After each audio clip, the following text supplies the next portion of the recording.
നമസ്കാരം. Kerala astrology blog എന്ന ഈ ചാനലിലേക്ക് ഏവരെയും സ്വാഗതം ചെയ്യുന്നു. ഇന്ന് 12/6/2024 ബുധനാഴ്ച ദിവസം, കൊല്ലവർഷം 1199, ഇടവമാസം 29-ാം തീയതി. ഞാൻ അജയനാരായണൻ. ഇന്ന് ഞാൻ പറയാൻ പോകുന്ന വിഷയം രത്നശാസ്ത്രത്തെക്കുറിച്ചാണ്. പലതരത്തിലുള്ള രത്നങ്ങളെക്കുറിച്ചും എല്ലാവർക്കും അറിയാവുന്നതാണ്. എന്നാലും ആധികാരികമായിട്ട് കുറച്ച് കാര്യങ്ങൾ നിങ്ങളോട് സംസാരിക്കാൻ വേണ്ടിയാണ് ഞാനിപ്പോൾ വന്നിരിക്കുന്നത്. ഈ ലോകത്ത് 3 തരത്തിലുള്ള രത്നങ്ങളെക്കുറിച്ചാണ് അറിയപ്പെടുന്നത്. ആദ്യത്തേത് സ്വർഗലോക രത്നങ്ങൾ, രണ്ടാമത്തേത് മൃത്യുലോക രത്നങ്ങൾ, മൂന്നാമത്തേത് പാതാള ലോക രത്നങ്ങൾ. സ്വർഗലോക രത്നങ്ങൾ ഏതൊക്കെയാണെന്ന് നോക്കാം. സ്വർഗലോക രത്നങ്ങൾ 4 വിധത്തിലുള്ളതാണ് പറയപ്പെടുന്നത്. ഭഗവാൻ ബ്രഹ്മാവ് ധരിച്ചിരിക്കുന്ന രത്നമാണ് ചിന്താമണി.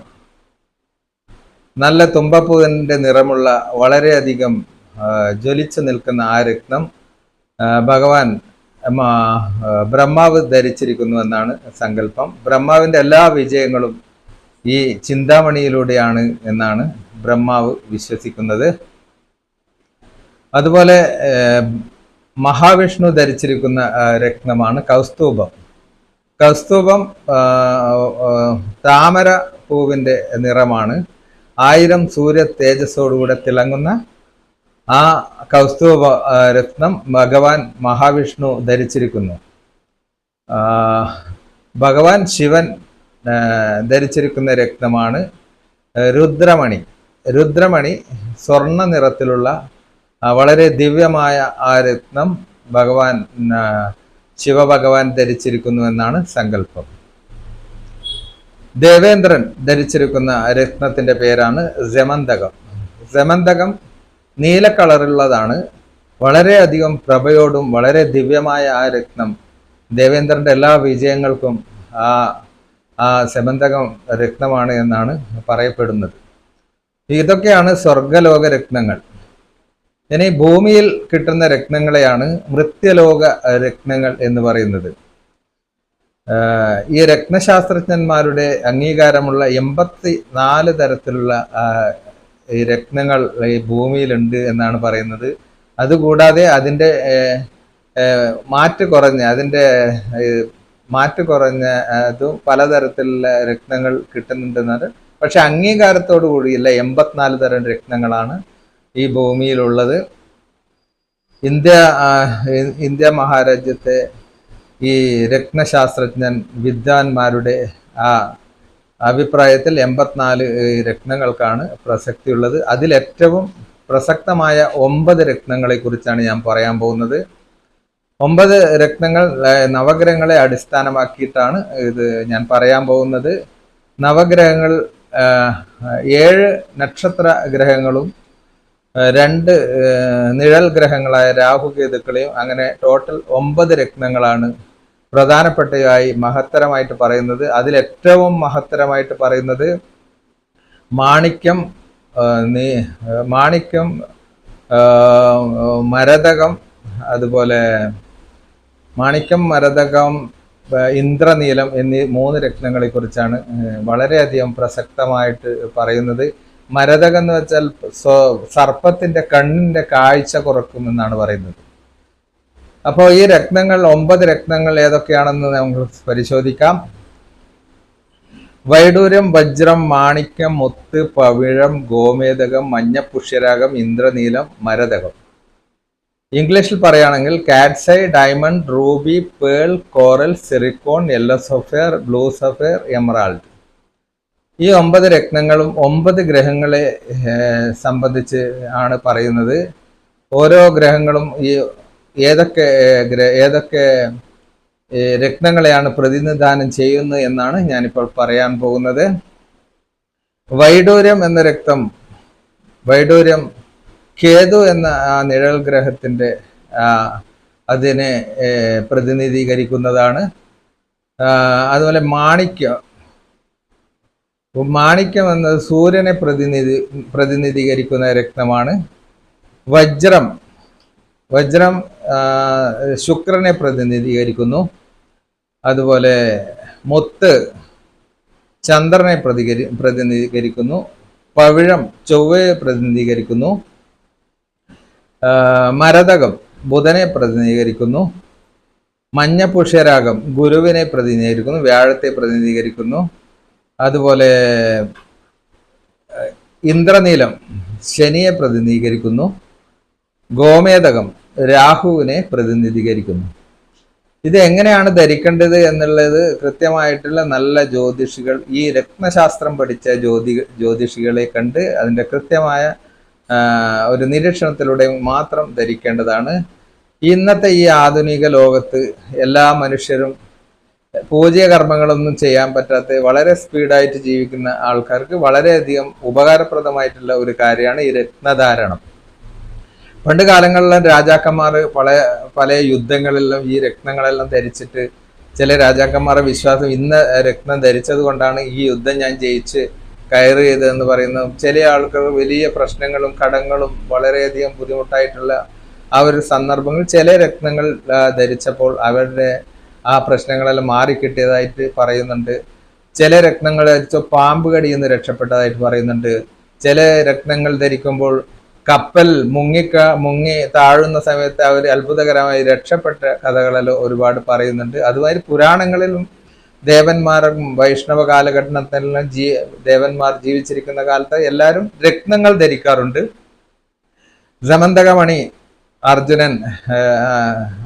അർജുനൻ വാങ്ങിയതും, അതുപോലെ ജാംബുവന്റെ കയ്യിൽ നിന്നും ഈ കോഹിനൂർ രത്നം കൃഷ്ണൻ പിടിച്ചെടുത്തതും, അതൊരു രാജാവിന്റെ ഒരു കഥയുണ്ട്. ആ കഥയിൽ ഒരു വളരെയധികം ബുദ്ധിമുട്ടിയ ഒരു സന്ദർഭത്തിൽ കൃഷ്ണനെ സമീപിച്ചപ്പോൾ കൃഷ്ണൻ കൊടുത്ത ആ രക്തമാണ് കോഹിനൂർ രക്തമായിട്ട് കണക്കാക്കുന്നത്. ആ കോഹിനൂർ രക്തം കൊടുക്കുമ്പോൾ ഭഗവാൻ പറഞ്ഞിരുന്നു, നിങ്ങളുടെ പ്രശ്നങ്ങളെല്ലാം തീർന്ന് സാമ്പത്തിക ബുദ്ധിമുട്ടെല്ലാം കഴിഞ്ഞ് ആ വാഴ്ചയെല്ലാം നല്ല രീതിയിൽ വരുവാണെങ്കിൽ അതെനിക്ക് തിരിച്ചു തരണമെന്ന് ഭഗവാൻ പറഞ്ഞിട്ടുണ്ടായി.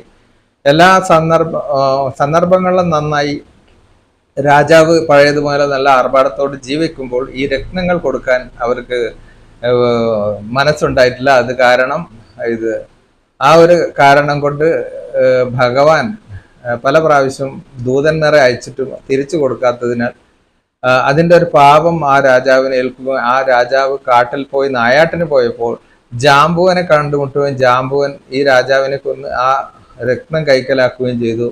ഭഗവാന് ആ രത്നം എന്തായാലും തിരിച്ചു കിട്ടിയേ പറ്റൂ. ഭഗവാന് മനസ്സിലായി ഇത് ജാംബുവന്റെ കയ്യിലുണ്ട്. ജാംബുവനെ തേടി കാട്ടിൽ പോയ കൃഷ്ണൻ ജാംബുവനെ മനസ്സിലായിട്ടില്ല ഇത് ഭഗവാനാണെന്ന കാര്യം. ഭഗവാനുമായിട്ട് യുദ്ധം ചെയ്യാൻ വന്നപ്പോൾ ഭഗവാന്റെ ഒരു കാല് കൊണ്ടപ്പോൾ കിലോമീറ്റർ കണക്കിന് ദൂരെ പോയി വീണു എന്നാണ് പറയുന്നത്. ജാംബുവൻ മരണമില്ലാത്ത ഒരാളാണ്. അങ്ങനെ ജാംബുവന് മനസ്സിലായി ഇത് മാധവനാണ് എൻ്റെ മുന്നിൽ നിൽക്കുന്നത് എന്ന് ജാംബുവന് മനസ്സിലായും വന്ന് കാൽക്കൽ വീഴുകയും ചെയ്തു പോയ തെറ്റിന് അപരാധത്തിന് മാപ്പ് പറയുകയും ആ കോഹിനൂർ രക്തം തിരിച്ചു നൽകുകയാണ് ഉണ്ടായത്. ഇന്ന് പല ജ്വല്ലറികൾക്കും കോഹിനൂർ രക്തം എന്ന് പറഞ്ഞിട്ട് വലിയ പ്രചാരണങ്ങളും ഇതൊക്കെ നടക്കുന്നുണ്ട്. പക്ഷെ അതൊന്നും ഒറിജിനൽ കോഹിനൂർ അല്ല. കോഹിനൂർ രക്തം എന്ന് പറയുന്ന ഒറ്റൊരു രക്തമേ ഉള്ളൂ. അത് ഭഗവാന്റെ കയ്യിലുണ്ടായതാണ്. അതുമാതിരി ഈ രത്നങ്ങളുമായിട്ട് പല പല കഥകളും പ്രചാരണത്തിന് പാശ്ചാത്യരും അതേപോലെ പേർഷ്യക്കാരും ഒക്കെ ഈ രത്നങ്ങളിൽ വളരെ താല്പര്യമുള്ള ഭാരതീയരും അതുപോലെ തന്നെ വളരെ താല്പര്യത്തോടു കൂടി ഉപയോഗിക്കുന്നതാണ്. പ്രാചീന ഭാരതത്തിലെ 62 കലകളിൽ പ്രാഗൽഭ്യം നേടിയ വിദ്വാൻമാർ ഈ രത്നശാസ്ത്രം പഠിച്ചിരിക്കണം എന്നാണ് പണ്ട് കാലത്തെ ഒരു നിയമം ഭാരതത്തിൽ ഉണ്ടായിരുന്നു. അപ്പോൾ ഇപ്പൊ നിലനിൽക്കുന്ന ഈ കാലത്ത് ഒരുപാട് ഇതിന്റെ എല്ലാം ഡ്യൂപ്ലിക്കേറ്റ് രത്നങ്ങൾ മാർക്കറ്റിൽ അവൈലബിൾ ആണ്. അപ്പോൾ ഈ രത്നങ്ങൾ വാങ്ങുമ്പോൾ വളരെയധികം ഇപ്പോൾ ഒരുപാട് ടെക്നിക്കലായിട്ട് ഇത് ചെക്ക് ചെയ്യാനുള്ള കാലങ്ങളാണ്. അപ്പോൾ മിക്കവാറും ചില ജ്വല്ലറീസിൽ ഇത് ചെക്ക് ചെയ്യാനുള്ള ലാബ് ഉണ്ട്. അതിൽ ആ മിഷനിൽ ഈ രത്നങ്ങൾ വാങ്ങി വെച്ച് കഴിഞ്ഞാൽ അപ്പോൾ തന്നെ അതിന്റെ റിസൾട്ട് കിട്ടും. ഇത് ഒറിജിനൽ ആണോ ഡ്യൂപ്ലിക്കേറ്റ് ആണോ, ഇതിന്റെ ക്വാളിറ്റി എങ്ങനെയാണ്, ഇതിന്റെ കണ്ടീഷൻസ് ക്രാക്ക് ഉണ്ടോ എന്നെല്ലാം മനസ്സിലാക്കാൻ പറ്റും. നല്ല കൃത്യമായിട്ട് ഉള്ള ഒരു രത്ന വിദഗ്ധനെ കൊണ്ട് പരിശോധിച്ചതിന് ശേഷം വേണം രത്നം ധരിക്കുവാൻ വേണ്ടി. കാരണം രാശ്യാധിപന്റെ ശത്രു രത്നങ്ങൾ ധരിക്കാൻ പാടില്ല എന്നാണ് പറയുന്നത്. അതുമാതിരി ശത്രു മിത്രു മിത്രങ്ങളും എല്ലാം ആയിട്ടുള്ള ധരിക്കാം. വളരെ കൃത്യമായിട്ട് ഇപ്പോൾ ജാതകത്തിൽ നക്ഷത്രാധിപൻ ബലവാനാണെങ്കിൽ ആ നക്ഷത്രക്കല്ല് ധരിക്കണം എന്നില്ല. ആധിപൻ മോശം സ്ഥാനത്താണ്, ബലം കുറഞ്ഞിരിക്കുകയാണെങ്കിൽ നക്ഷത്രക്കല്ല് ധരിക്കാം. അതുവരെ ലഗ്നാധിപൻ ബലം കുറഞ്ഞ് അനിഷ്ടഭാവങ്ങളിലാണെങ്കിൽ അതിന് ആ ലഗ്നാധിപന്റെ ഏതാണ് കല്ല് എന്ന് നോക്കിയിട്ട് ഉപയോഗിക്കാവുന്നതാണ്. അതേമാതിരി ഏത് സ്ഥാനത്തെ അധിപനാണ് മോശം, നീച രാശിയിലോ അല്ല അനിഷ്ടഭാവങ്ങളിൽ 6, 8, 12 ഭാവങ്ങളിലാണെന്നെല്ലാം നോക്കിയിട്ട് അതിനനുസരിച്ചിട്ട് ഇത് ഉപയോഗിക്കുന്നത് ബെറ്റർ ആയിരിക്കും. അല്ലാണ്ട് ചില ആൾക്കാർ നക്ഷത്ര കല്ല് മാത്രം ഉപയോഗിക്കുന്ന അങ്ങനെ കണക്കില്ല. ചിലപ്പോൾ നമ്മളെ ധനാധിപൻ മോശം സ്ഥാനത്താണെങ്കിൽ ധനം വരവിനും, അതേമാതിരി ലാഭാധിപൻ മോശം സ്ഥാനത്താണെങ്കിൽ അതിനനുസരിച്ചുള്ള കല്ല് ധരിക്കണം. അതേമാതിരി ലഗ്നാധിപൻ മോശസ്ഥാനത്ത് എങ്കിൽ ലഗ്നാധിപന്റെ കല്ല് ധരിക്കണം. അത് ദശ നടക്കുമ്പോഴാണെങ്കിൽ ദശാധിപന്റെ ദശാധിപൻ മോശസ്ഥാനത്താണെങ്കിൽ ആ ദശാധിപന്റെ കല്ല് ധരിക്കുന്നതായിരിക്കും. ആ ദശ കഴിയുന്നവരെ അതിന് ബലം കിട്ടാൻ അതാണ് ഉപയോഗിക്കുന്നതാണ് നല്ലത്. മനുഷ്യ ശരീരത്തിൽ 7 വർണ്ണങ്ങൾ ഉണ്ട് എന്നാണ് അറിയപ്പെടുന്നത്. ആ 7 വർണ്ണങ്ങളിൽ ഏതെങ്കിലും ഒരു വർണ്ണത്തിൽ വീഴ്ച സംഭവിക്കുമ്പോൾ ഈ രത്നത്തിന് കൊണ്ട് അതിൻ്റെ ആ ഒരു കുറവ് നികത്താൻ പറ്റും എന്ന് തന്നെയാണ് രത്നശാസ്ത്രം പറയുന്നത്. വളരെയധികം സൂക്ഷിച്ച് ഉപയോഗിക്കണം. അതേമാതിരി നല്ലൊരു വിദഗ്ധനെ കൊണ്ട് മാത്രമേ ഇതിന് സാധിക്കുകയുള്ളൂ. കൃത്യമായ ഒരു വിശകലനം നടത്തിയതിന് ശേഷം രത്നങ്ങൾ ധരിക്കുക. അത്രയൊക്കെയാണ് ഈ രത്നകലയെക്കുറിച്ച് എനിക്ക് പറയാനുള്ളത്. ഒരുപാട് കാര്യങ്ങൾ ഇനിയും പറയും. ഓരോ നക്ഷത്രത്തിനും ഏതൊക്കെ രത്നങ്ങളാണ് ഉപയോഗിക്കേണ്ട രീതി, ഏത് വിരലിന് ഉപയോഗിക്കാം, ഏത് ലോഹം കൊണ്ട് ഉപയോഗിക്കാം, ഏത് കളറിൽ ഉപയോഗിക്കാം എന്നൊക്കെ ഇനിയൊരു വീഡിയോയിൽ ഞാൻ പറയും. ഇപ്പോൾ ദീർഘിപ്പിക്കുന്നില്ല. എല്ലാവർക്കും നന്ദി. ഈ ഒരു ചെറിയൊരു എൻ്റെ അറിവ് നിങ്ങളുമായിട്ട് ഷെയർ ചെയ്യാൻ പറ്റിയാൽ എനിക്ക് വളരെയധികം സന്തോഷമുണ്ട്. ഇതുവരെ ചാനൽ സബ്സ്ക്രൈബ് ചെയ്യാത്തവരുണ്ടെങ്കിൽ തീർച്ചയായും സബ്സ്ക്രൈബ് ചെയ്യുക, ലൈക്ക് ചെയ്യുക, ഷെയർ ചെയ്യുക. അതുപോലെ തന്നെ അഭിപ്രായങ്ങൾ, നിങ്ങളുടെ വിലയേറിയ അഭിപ്രായങ്ങൾ കമൻറ്റ് ബോക്സിൽ രേഖപ്പെടുത്തുക. ജ്യോതിഷപരമായിട്ട് എല്ലാ സംശയങ്ങളും ഉണ്ടെങ്കിൽ എൻ്റെ ഈ നമ്പറിൽ ബന്ധപ്പെടുക. വാട്സപ്പ് നമ്പറാണ്, ബന്ധപ്പെടുക. അല്ലെങ്കിൽ കമൻറ്റ് ബോക്സിൽ കമൻറ്റ് ചെയ്യാം. കൃത്യമായ ഒരു ഉത്തരം തരുന്നതായിരിക്കും. ഒരുപാട് ആളുകൾ എൻ്റെ ഈ TV വാച്ച് ചെയ്യുന്നുണ്ട്, എൻ്റെ വീഡിയോസെല്ലാം വാച്ച് ചെയ്യുന്നുണ്ട്. കുറച്ച് ആൾക്കാർ മാത്രമേ സബ്സ്ക്രൈബ് ചെയ്യുന്നുള്ളൂ. എല്ലാവരും ചെയ്യുക. ഇനിയും പുതിയ വീഡിയോകളുമായി ഞാൻ വരുന്ന സമയത്ത് കൃത്യമായ നോട്ടിഫിക്കേഷൻ അതാത് സമയം നിങ്ങളിലെത്താൻ നിങ്ങൾ കൃത്യമായിട്ടും സബ്സ്ക്രൈബ് ചെയ്യുക. എല്ലാവർക്കും നല്ലത് വരട്ടെ എന്ന് ആശംസിച്ചുകൊണ്ട് തൽക്കാലം നിർത്തുന്നു. ശംഭോ മഹാദേവ.